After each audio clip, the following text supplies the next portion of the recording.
You're listening to Coast with Art Bell. West of the Rockies, call 1-800-ART-BELL. East of the Rockies, we're tired of paying for your free phone call.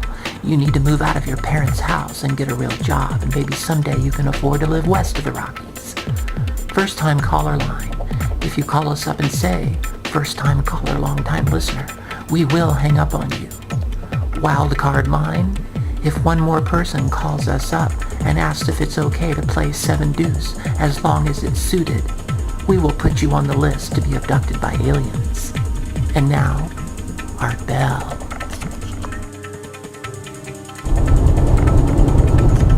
Good evening, good morning, wherever you may be across this vast land. I'm Art Bell, and you're listening to Coast.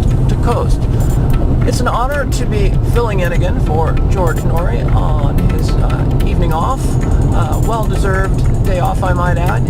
And as you know, we on this program typically talk a lot about the unexplained, UFOs, ghosts, goblins, conspiracy theories, but more and more lately, things in the news have been causing me to want to address some other issues, this being one of them. This is what we're going to talk about tonight on the show, is a controversial issue that has come to my attention involving a Starbucks manager out of Minneapolis, Minnesota, whose store has broken all company records due to a controversial policy she has put into effect. As I understand it, it involves a certain amount of control of in-store conversations, customer conversation control. So let's get right to it. We have Ms. Jacobson, Ms. Sheri Jacobson, live here on the program with us. Welcome to the show, Sheri. Thank you, Art. It's a pleasure to be here. And I just want to start off by saying that I'm a big fan of yours and have been for a long time, since I was a little girl. Well, that I appreciate that. Well, gosh, it makes me feel kind of old. But I have to say that I am a huge fan of Starbucks. I find myself in your establishment much more often than I probably should. But then again, I work late hours, and so, you know, your coffee really does the trick. Yes, Art.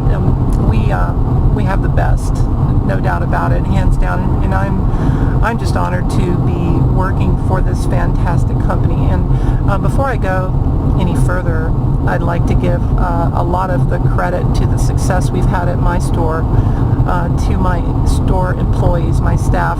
They do a wonderful job in helping me with creating the right kind of atmosphere in the store, and that's at the root of the policy that I've instituted. Basically, Starbucks' fundamental policy is to create the best atmosphere for clients when they come in, so they want to keep coming back. So we work really hard at that, and like, for example, the music that we play, it's the playlist. Yes, I find that to be very pleasurable. You do a fantastic job of that playlist, programming the music, selecting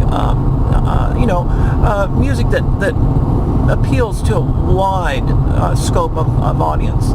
Yes, and so I decided that I felt that it was important for us to take it to the next level. I'm sure you can remember times when you've been in, maybe even in one of our stores, and had to endure a very, annoying conversation because it's small. It's a small setting, small confines in Starbucks. It's not like you're walking into Costco. You can't sit there and enjoy your beverage without overhearing other people because of the close confine. That's correct. Yes, I remember there's been times when I've been trying to read the paper, and someone is talking loudly on their cell phone. It's just or they've been discussing something that was hard for me not to want to step in and correct them. So yes, but how could you control that? Well, if, for example, and let me just say, it has nothing to do with ethnicity. It has nothing to do with any kind of targeting of any particular group of people or religion, unless, of course, let's say someone pulls out their Bible, or starts quoting scriptures and starts, advocating that others, are facing eternal damnation and this kind of thing. Those kind of issues have come up, Art, and yes, I recall a couple of those episodes myself where I felt like I wanted to step in because people tend to congregate at coffee shops and talk about some of the things that we know are in social settings something we ought to avoid. The topic of politics, of religion. Yes, so if someone was coming in and talking about how President Obama needs to be reelected, we would have to consider that to be a violation of our policy. Which now let me ask you, you picked President Obama. What would it be a violation if, say, someone was advocating Mitt Romney be actually elected? Actually, he's possibly going to be the Republican nominee. So, maybe. But how could it be maybe? I mean, isn't it equal time? I mean, if it's isn't it equal opportunity for that to be a problem? I mean, if it's Obama or if it's Romney or if it's Gingrich or if it's Ron Paul, I mean, I guess maybe, well, it seems like you need to think about that because you can't just pick one because it makes you sound like you're showing favoritism there. Yeah, I suppose you're right. Absolutely. And how we came up with this, I'm sure you've heard of the Coexist organization. Yes, the one that promotes. They have that bumper sticker with the different religious symbols, and they promote harmony between the different religious beliefs. Yeah. So we were inspired by the Coexist movement, and we realized that our customers need to be able to coexist in the store, and so do our employees. I mean, you can imagine many of us are working 5, 6, 7, sometimes 7 days a week. Sometimes very long hours in the store, and so it's not just customers that have to endure the agony of some of the things that are discussed. We try to be very patient, but as you can imagine, it's much like, well, I'm sure some of your military members in your radio audience who maybe served in the Navy can really relate to. It's a lot like being on a submarine at sea for 6 months, and having to deal with your fellow service members, some of which may have some problems that they have trouble controlling. And what do you mean? What exactly are you talking about? Well, can you imagine like someone that had a flatulence problem on a submarine, and how you'd have to find a solution to that, because otherwise you're going to have a mutiny on your hands. And I don't see how people talking in Starbucks equates to that, but because we can't get away from it. We can't leave the store, so we have to ask them to leave. And you ask them to leave? Well, we have a continuum, an enforcement action continuum that we use. And so let's say we encounter someone who, let's say, is advocating that President Obama be re-elected. Okay, and or let's say they were advocating Mitt Romney. Can I just use my examples? You're making me, feel like I didn't mean to make you feel uncomfortable, but I mean, you just keep on focusing on President Obama. If you hear someone advocating for his reelection, you seem to be really focusing on that. That's twice you've brought that up. Okay, Art, let me pick another example. Let's say we hear someone who is crusading at length for Senator Dianne Feinstein, to be reelected, and when we overhear this going on, and oftentimes we will have had customers complain. We go over and we address the matter very delicately. We quietly just ask the person to step outside to outdoor seating.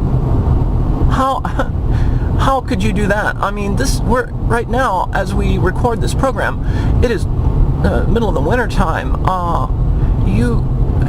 You're in Minneapolis, Minnesota. You ask them to take it outside to outdoor seating?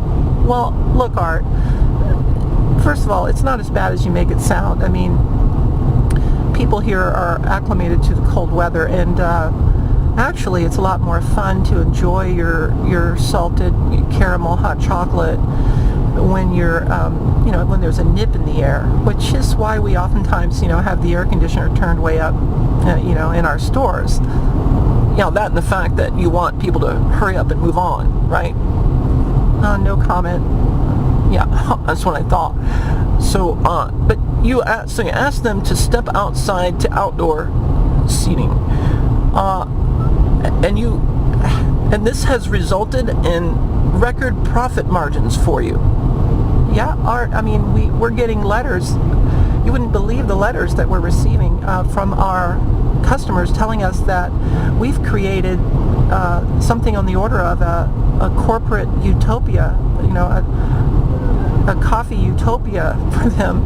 You know how people long for the days of the coffee houses in the 60s and 70s, and I know, but that's part of why I'm shocked by this, is because the coffee houses in the 60s were notorious, famous for the freedom of conversation and the lack of restraints, the opportunities for people to speak their minds in ways that, you would sometimes hear the most shocking things that you certainly wouldn't agree with, but they were like a symbol of free speech. Well, we want to be a symbol of free speech too, and we're not trying to tell someone who is advocating for re-electing someone that's advocating re-electing Senator you mean Dianne Feinstein? Well, I didn't want to really, but yeah, you seem to be. Are you a Republican? I don't want to go there, Art. But I'm just saying, we wouldn't stop them from saying what they want to, but we need to ask them to go outside to outdoor seating, because of the fact that we don't want to have to sit there and listen to that kind of verbal diarrhea, and we don't think that verbal diarrhea. Well, we just don't think that our customers, and my record, my store profit record, has proven this to be an effective policy. It's borne itself out, showing with the client, our customers responding in droves, telling us that we're on the right track. My God, so your customers are supporting this kind of censorship. I don't think they're going to support it when it happens to them. Well, Art, I don't think it's going to, because what we're talking about we're looking for people that have class to be our customers. We're not looking for low class people. So if you have class, you're just not going to engage in low class behavior. Like talking loudly on your cell phone and watching YouTube videos without a headset. Did you hear that, Art? Oh my God, that annoying. Did you hear that ringer? What was it? I'm sorry. I'm in the store now. I'm actually going to have to address one of our customers. If you could please just hold on one second. Yes. Sure. if you can't choose a more easier on the ear ringer for your phone, you're going to need to turn it off when you come into our store. What's the matter with my ringtone? Well, sir, you're using a very annoying old stock Nokia ringtone that people are sick and tired of hearing. And if you don't have the common decency to just, the common sense to know that, Leave me alone. I can have any ringtone I want. This is the United States of America. oh, no, sir, you can't just do anything you want in our store. You're in Starbucks, and I'm going to have to ask you to step outside to outdoor seating. This is ridiculous. Hey, you spilled my coffee. Sir, okay, this is not going to be tolerated. You're not cooperating. I'm going to need you to leave this store at this time, okay? This is bullshit. I'm never coming back here again. I'm sorry about that, Art. That was most unfortunate. Yes, it was. It was really unfortunate, I believe, for that poor man. Did you really spill his coffee? He said you spilled his coffee. No, Art, he's lying. I didn't spill his coffee. But as you probably overheard, I informed him that, that was just way out of line to come in with his phone turned on with that kind of a repulsive ringtone. You mean the one that goes Art, would you please stop it? It was enough for me to hear it from him. It's so like sandpaper to my ear. Yeah, you mean this one here? Art, I swear to God, if you were in my store right now, I would spill your I would ask you to stop. You did. See, you did spill his coffee. I knew it. That's part of your continuum, isn't it? Isn't that part of your enforcement continuum thing? You actually will go to the lengths of spilling customers' coffee to get them to leave. Look, Art, we are breaking records here. We know what we're doing. It's not for you to question what we're doing. It's not like it's a public place. It's open to the public, but it's a private business. And this is working. Like I said, I don't care about that. As a matter of fact, now that I'm hearing the links that you will go to, I want to ask you about this missing woman that has been in the news. I believe her name is Lisa Klein. Yes, that's it.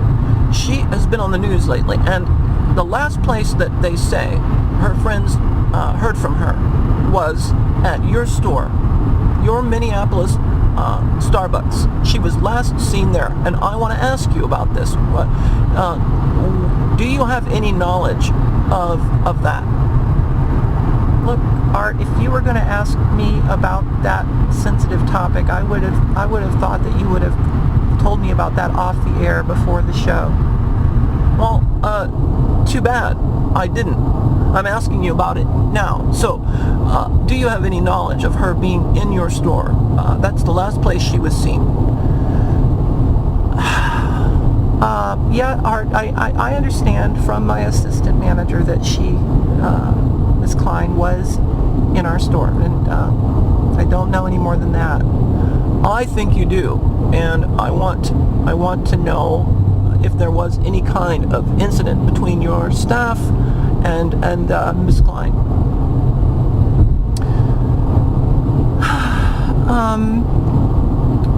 I can't believe you're not answering just a simple no. I mean, yes or no.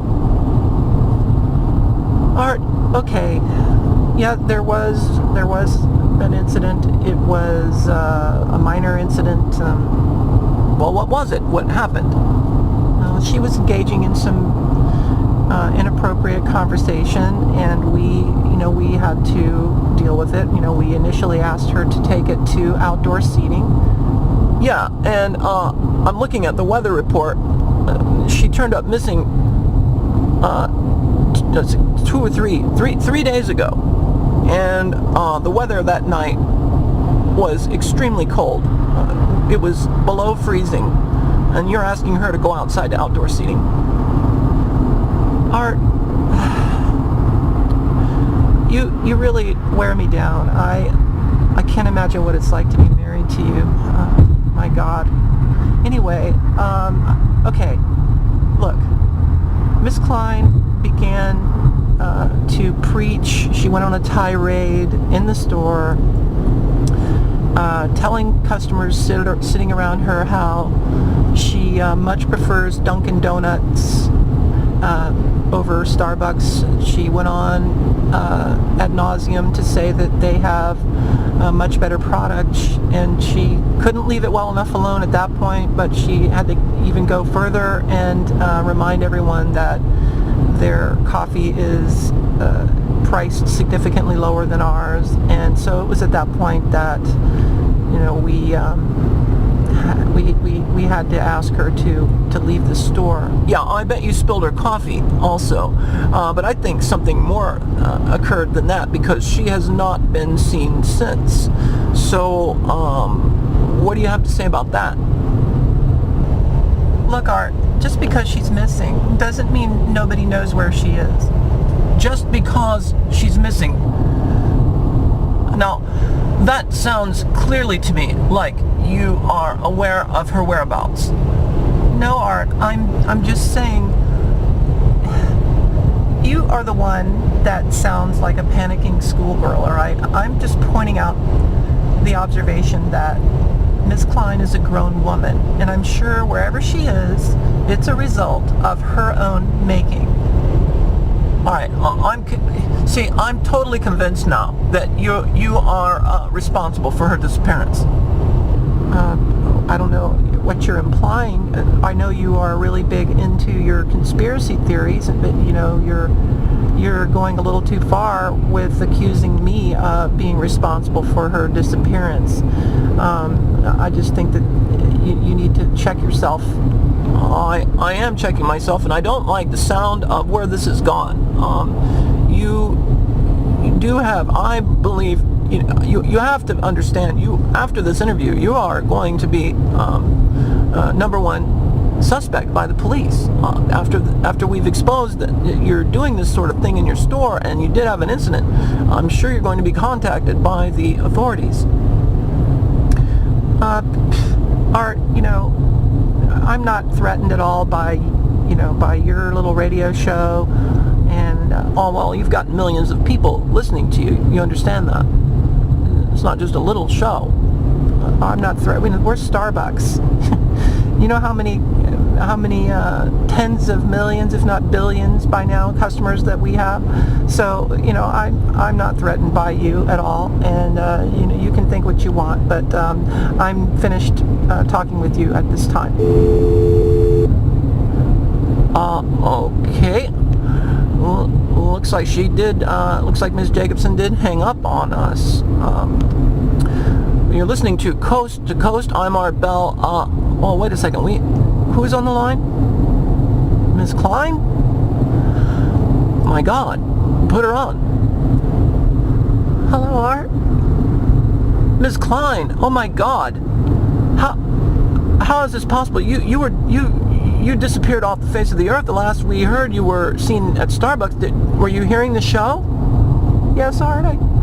I've been okay, and I heard the show, and I just want to say that I should be back with my family after the new year, and I want to say that I was wrong about Starbucks not being a good company. That I was wrong that Dunkin' Donuts was better, and I've understood that, and I just want to say I'd like my family to go and buy gift cards from Starbucks for everyone and give it to them from me for Christmas. Are you reading a prepared statement? What was that? Did you just get shocked? No. But I'm okay, Art. I really am. And I love Starbucks. It's a wonderful company. And I'm sorry for everything that I said bad about the company. I think I just want my family to know that I'm okay. If I tell you what, Could you clear your throat for me if you're being held against your will?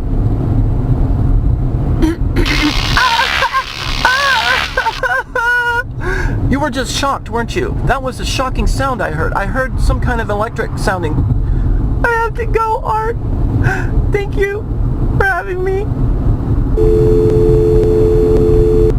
That was very disturbing. I believe we are experiencing something very, very insidious. I really, really believe something is not right with Miss Jacobson. Wait, is she back? Oh, you have her on the line now? Put her on. Hi, Art. I just felt bad about hanging up on you, and then I heard Miss Klein. Yeah, I know you heard her. You put her up to that. You had her call. You know exactly where she's at. You know, Art, you're sounding like these people who believe that we never set foot on the moon. You know, no, I'm not. It is obvious to me she was reading a written statement and being held against her will. And I feel like you are the one that had her call in. No, Art, I did not. And I just noticed that she had, you know, vindicated me. She called up and said she was fine, and you know, I feel like you owe me an apology. I owe you an apology. As a matter of fact, yeah, I'm gonna have to ask you to take your show to outdoor seating. Too bad you're not here where you could spill my coffee. Good night. Is Miss Klein back on the line? My God, put her on. Hi, Art. I just wanted to call back quickly and remind your listeners about Starbucks' delicious new Cafe Kia Instant Coffee Multi-Pack. They make great stocking stuffers. All right, that's it. Put Miss Jacobson on the line. I know she's there, Lisa. Put her on. He wants to... That's it, Miss Jacobson. I swear to God, I am going to have your head on a Dunkin' Donut platter if it's the last thing I do.